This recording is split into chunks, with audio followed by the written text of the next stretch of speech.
खरीदने का करार हुआ है। करीब 9 अरब डॉलर की डील बताई जा रही है और ये लास्ट फेज में है। टेक्नोलॉजी ट्रांसफर के साथ साथ भारत में इसका कंस्ट्रक्शन, निर्माण होगा, प्रोडक्शन होगा और हिंद महासागर में जो नौसेना की ताकत है उसमें इजाफा होने की उम्मीद है। चीन की समुद्री चुनौती का जवाब भी इसे समझा जा रहा है।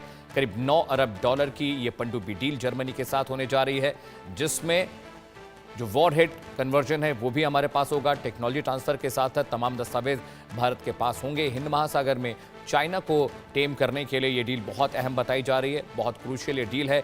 9 अरब डॉलर का पूरा इसकी कैपिंग है इस डील की और बहुत जल्द इसे कमीशन भी किया जाएगा। साथ ही साथ परमाणु पनडुब्बी के लिहाज से ये डील बहुत इंपॉर्टेंट है।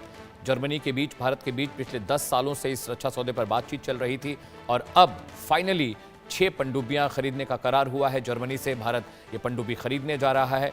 साथ ही साथ आपको बता दें, हिंद महासागर, प्रशांत महासागर और साउथ चाइना सी, मलक्का स्ट्रेट के लिए ये डील बहुत क्रूशियल है, क्योंकि जो दक्षिण चीन सागर है वहां पर लगातार चाइना अपनी शक्ति बढ़ा रहा है। इसके अलावा वो श्रीलंका तक पहुंच गया है। बांग्लादेश के साथ भी चाइनीज़ कंपनियों ने जो करार किया, उसके बाद भारत की जो समुद्री सीमा है उसके सुरक्षा के लिए बहुत क्रूशियल है।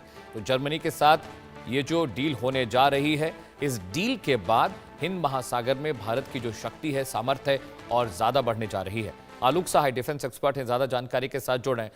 आलोक, बहुत स्वागत है आपका। अभी हमने देखा कि पिछले 8-10 सालों से इस डील के लिए बातचीत चल रही थी, लेकिन फाइनली अब इसे अमली जामा पहनाया जा रहा है।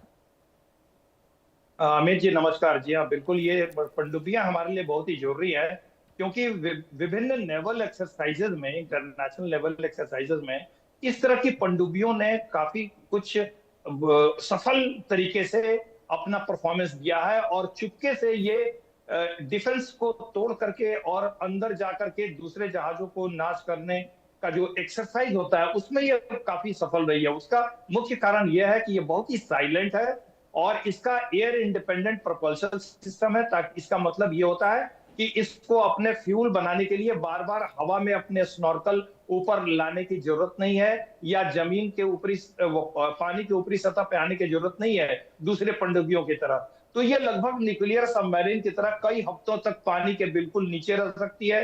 काफी शांत तरीके से ये ऑपरेट करती है। इसके जो फ्यूल सेल्स है वो इसके अंदर में हाइड्रोजन और लिक्विड ऑक्सीजन जो है दोनों को मिक्स करके अपने आप फ्यूल बनाते रहते हैं। तो ये एक बहुत ही उन्नत किस्म का पनडुब्बी है, इसमें कोई शक नहीं है। और 6 पनडुब्बियां हैं और इसका टेक्नोलॉजी ट्रांसफर भी होगा। थ्रिसन कारप जो ग्रुप है जर्मनी का, उसके साथ करार हो रहा है और हमारे यहाँ मजगांव डॉक जो है वहां पर इसका निर्माण किया जाएगा। पूरी टेक्नोलॉजी ट्रांसफर होगी। भारत जो है अपने नौसेना की शक्ति जल्दी से जल्दी बढ़ाना चाह रहा है, क्योंकि एक तो 11,000 किलोमीटर की हमारी समुद्री तट है। 90% से ज्यादा का हमारा जो पूरा व्यापार है वो समुद्र के रास्ते से होता है। चीन की नौसैनिक शक्ति दिनों दिन बढ़ती जा रही है, तो हमारा टारगेट है कि 2030 तक कम से कम टोटल 200 शिप्स हमारे पास होने चाहिए, ये सारी पनडुब्बियों को लेते हुए, और जिसके तरह हम तेजी से विकास कर रहे हैं और इसी के तहत इन पनडुब्बियों को खरीदा जा रहा है। और इसमें करीब 70,000 करोड़ का खर्चा है, जो कि अच्छा खर्चा है, लेकिन ये जरूरी है भारतीय नौसेना के लिए। जी हाँ अमित जी। एक बहुत क्रूशियल बात सर ये भी है, अगर हिंद महासागर के लिहाज से बात करें तो हमारे पास ऑलरेडी पनडुब्बियां हैं जो कलवरी क्लास की हैं। इसके अलावा जो एटॉमिक वेपन वॉरहेड्स को कैरी कर सकती हैं वो भी पनडुब्बियां हमारे पास हैं। जी इस जी जी। पनडुब्बी के आने से जो डिप्लॉयमेंट है सर, डिप्लॉयमेंट में क्या डिप्लॉयमेंट स्ट्रेटेजी कुछ बदलेगी या इसको पूरा हिंद महासागर में नेविगेट करने के लिए डिप्लॉय करेंगे? अमित जी देखिए, हमारे पास पनडुब्बियों के कई क्लासेस हैं। जैसे हम्म। हमने इंडिजिनसली परमाणु पनडुब्बी भी डेवलप किया है। हम्म। जैसे आईएनएस अरिघात, अरिहंत, अरिसूदन, अरिदमन, 4 हम डेवलप कर रहे हैं। तो परमाणु पनडुब्बियां तो है ही है, लेकिन इसके साथ साथ परमाणु पनडुब्बी से मिलते जुलते तकनीकी और उसकी उसी तरह के एफिशिएंसी की हमें और भी पनडुब्बियों की जरूरत है, हम्म। क्योंकि हमारी समुद्री सीमा बहुत बड़ी है।